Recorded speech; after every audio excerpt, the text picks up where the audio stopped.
Oke, saya langsung mau eksekusi. Nanti kita lihat kondisi akar di sini seperti apa ya.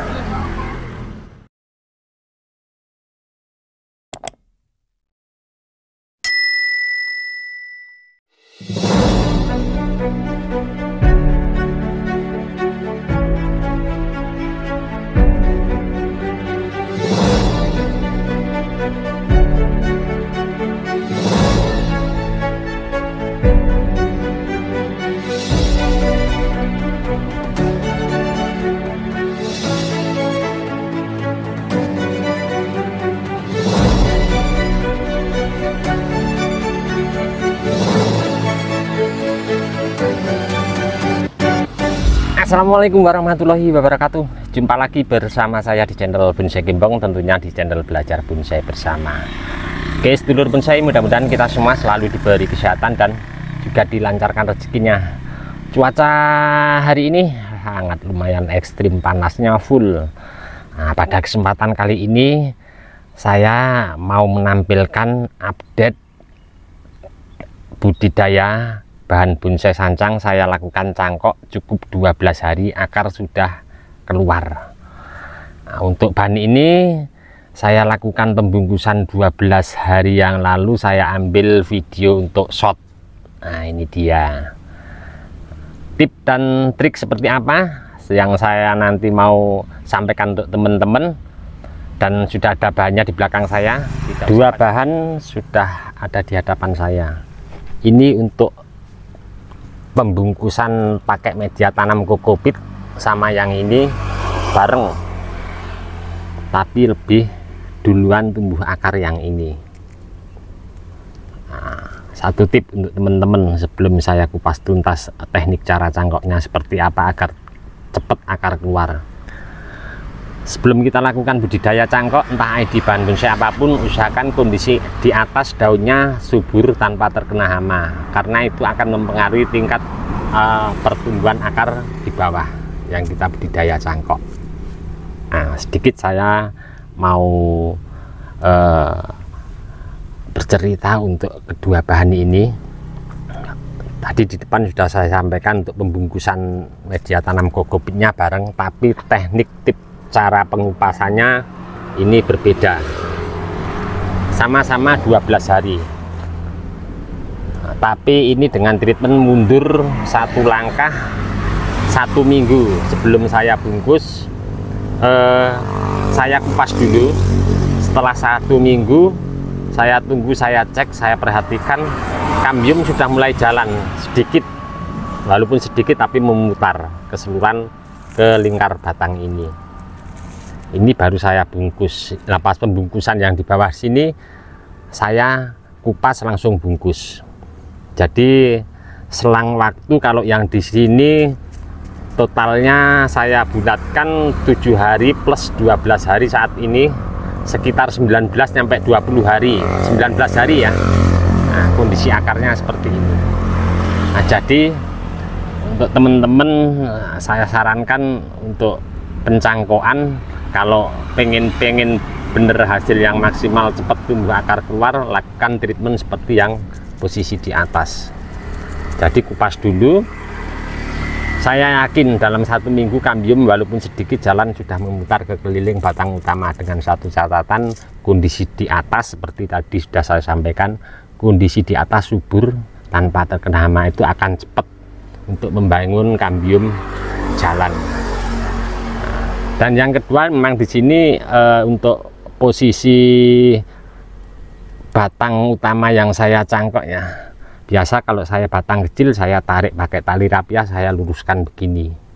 Kalau ini saya mau tarik tidak mampu ya, tidak kuat, bisa patah di bawah.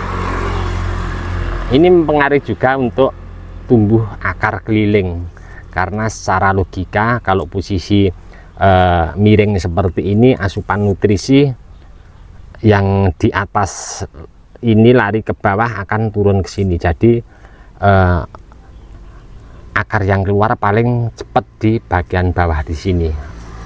Lain lagi kalau di sini ada cabang ya, ada cabang sedikit besar, terus cabang dari terusan sini tumbuh subur. Saya yakin di sini juga bareng untuk tumbuh akarnya, tapi tetap paling cepat di sini di bawah. Mungkin kalau ini posisinya agak sedikit miring begini, tidak terlalu miring banget, posisinya gini, terus sini ada cabang juga, mungkin bisa bareng untuk tumbuh akar keluarnya full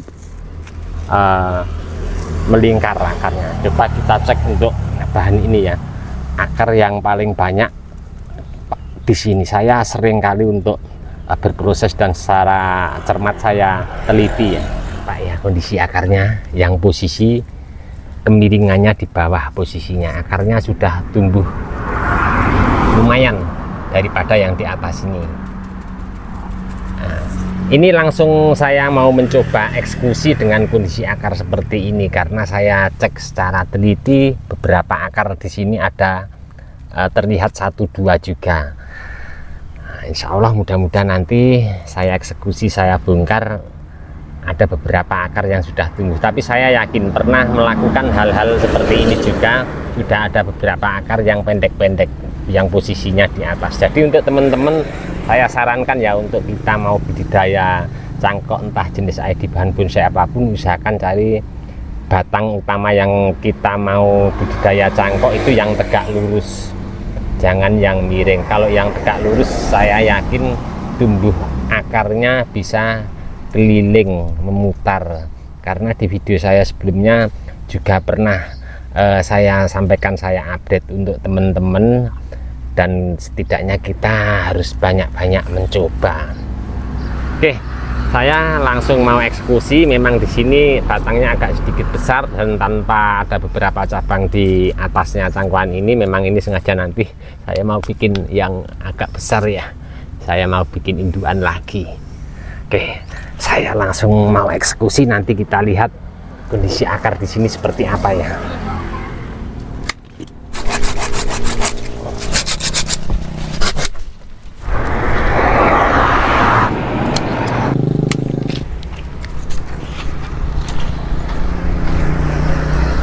Sudah saya persiapkan ini untuk tempat tanamnya. Saya sederhana pakai bak bekas, dulu juga pernah buat tanam, terus saya simpen, ini saya pakai lagi. Full keseluruhan untuk bahan dasar ini, anak cabangnya total saya potong semua, saya hilangkan, saya bersihkan.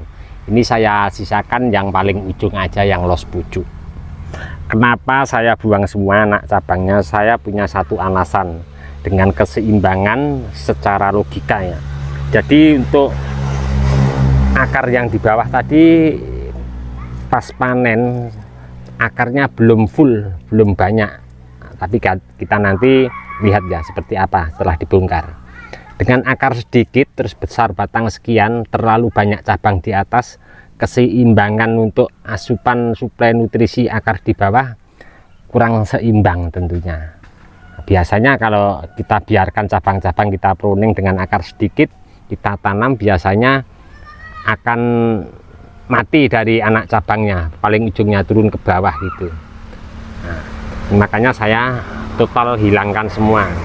Nah, seperti apa yang pernah saya lakukan juga, saya pernah panen seperti ini, saya buang keseluruhan anak cabangnya, biarpun akarnya di bawah full. Itu ada mata tunas biasanya di seputaran titik-titik ruas seperti ini ya. Ini malah akan cepat mengangkat pertumbuhan. Kalau ibarat kata seperti ini ya, kita tanam, kita pruning, akan tumbuh titik tunas di sini. Ini malah agak sedikit lama untuk mengangkat pertumbuhan anak cabang ini. Jadi lebih baik kita cari mata tunas dulu. Kalau ada beberapa mata tunas kita biarkan, nanti malah akan cepat mengangkat untuk pertumbuhan bahan dasar kita. Oke, kita langsung bongkar ya, nanti seperti apa bahan ini untuk akarnya. Mudah-mudahan sesuai seperti yang saya inginkan. Saya mau langsung lakukan pembongkaran dulu.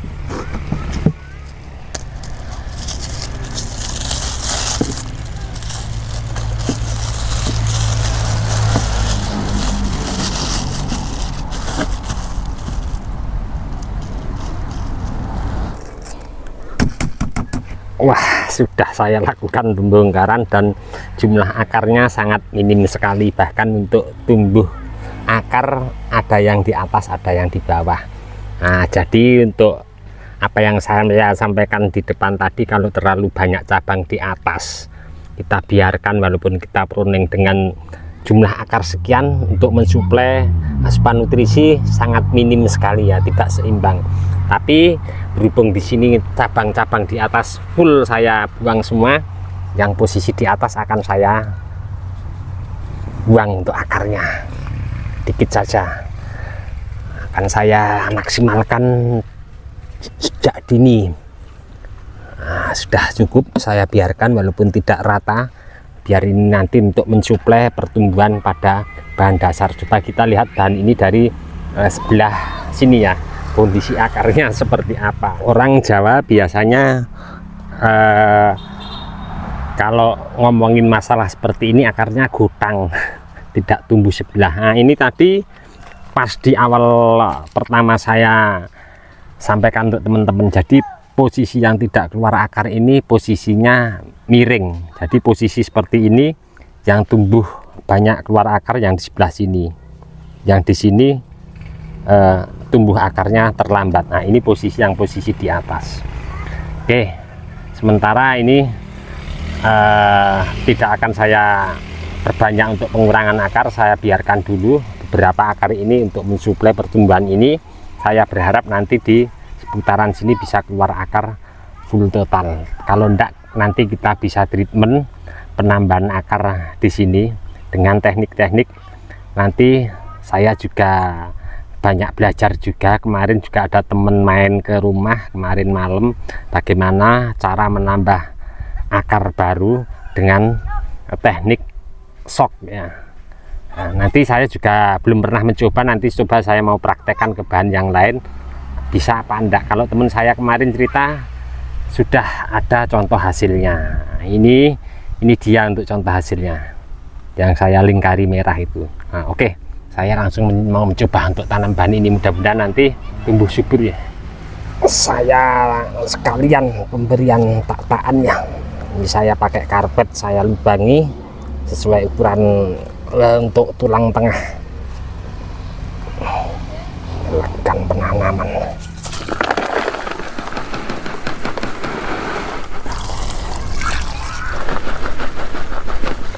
Nah, ini memang untuk penataan media tanam. Kalau biasa saya dari budidaya cangkok seperti ini ya. Jadi untuk media tanam yang di bawah tadi itu saya pakai pasir ladu kali, sekam sama pupuk kandang yang sudah fermentasi. Kemudian setelah itu saya lapis lagi penimbunan yang di sini di atasnya full pasir ladu kali yang poros, kira-kira seperti ini. Ada kerikil-kerikilnya kecil seperti ini, tidak apa-apa ya, malah nanti tambah poros untuk oksigen keluar masuknya lebih mudah. Kenapa saya bikin lapisan seperti ini? Karena akar pada budidaya terun cangkok tentunya masih muda putih, kalau kontak langsung sama pupuk akan sangat riskan sekali. Makanya saya kasih lapis di sini, yang di paling atas saya kasih full pasir ladu kali tanpa campuran apapun. Oke, ini langsung siap, sudah saya persiapkan, langsung akan saya tanam ya.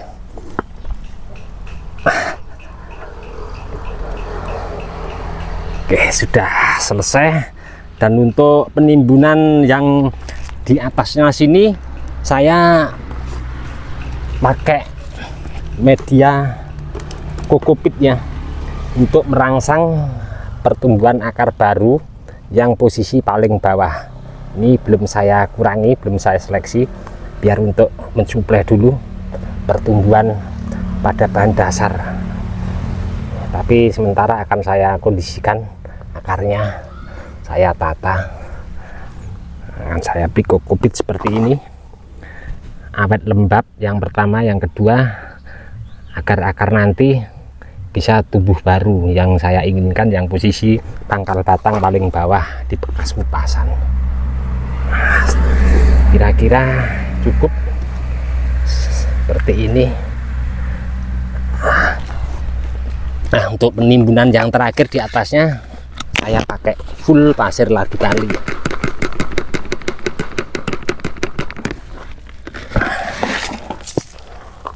Oke, seperti ini. Yang penting aman untuk akar barunya, tidak menyentuh kontak langsung sama pupuk kandang. Nah, di sebelahnya sini nanti bisa kita pakai media tanam yang campur sekam, tidak apa-apa, tapi jangan campur pupuk kandang ya. Jadi pasir sama sekam, pupuk kandangnya yang di bawah. Kalau akar sudah mulai jalan, terkena uap pupuk dari bawah, nanti cepat untuk mengangkat pertumbuhan.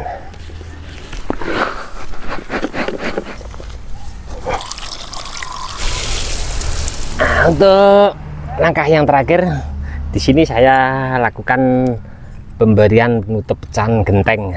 Nah, bertujuan karena suhu cuaca sangat ekstrim panas ya, untuk menghindari penguapan air pada media tanam ini cepat naik. Jadi untuk media tanam sini awet untuk terjaga kelembapannya. Kalau teman-teman tidak ada pecahan genteng seperti ini, bisa pakai plastik polybag ya, plastik yang warna hitam polybag itu, tapi tetap kita lubangi untuk oksigen keluar masuknya lebih mudah. Selesai sudah saya lakukan untuk penanaman, untuk bahannya. Nantikan terus untuk update seperti apa nanti ke depan. Insya Allah akan selalu saya ambil videonya pas penanaman ke lahan groundnya. Apa yang saya sampaikan ini tadi mudah-mudahan sedikit bermanfaat untuk teman-teman yang suka berbudidaya, berproses bahan bonsai, entah di bahan bonsai apapun, sedikit memberi motivasi dan mudah-mudahan bermanfaat. Untuk teman-teman yang selalu menyimak, mensupport di video saya ucapkan banyak-banyak terima kasih. Tidak bisa saya sebutkan satu persatu. Dan untuk teman-teman yang komen-komen di bawah deskripsi mungkin belum bisa saya tanggapi satu persatu juga, saya mohon maaf mungkin karena waktu juga keadaan. Apa yang saya sampaikan tadi mungkin ada kurang lebih atau kata yang kurang pas, saya mohon maaf, karena di sini saya juga masih belajar. Nanti teman-teman kalau ada masukan seputar apa yang saya sampaikan bisa komen-komen di bawah deskripsi. Dan mudah-mudahan di video saya sebelumnya selalu memberi informasi, motivasi, semangat untuk teman-teman terus berkarya dan berbudidaya. Dari saya di channel Bonsai Gembong cukup sekian dulu. Salam satu hobi, salam budidaya. Assalamualaikum warahmatullahi wabarakatuh.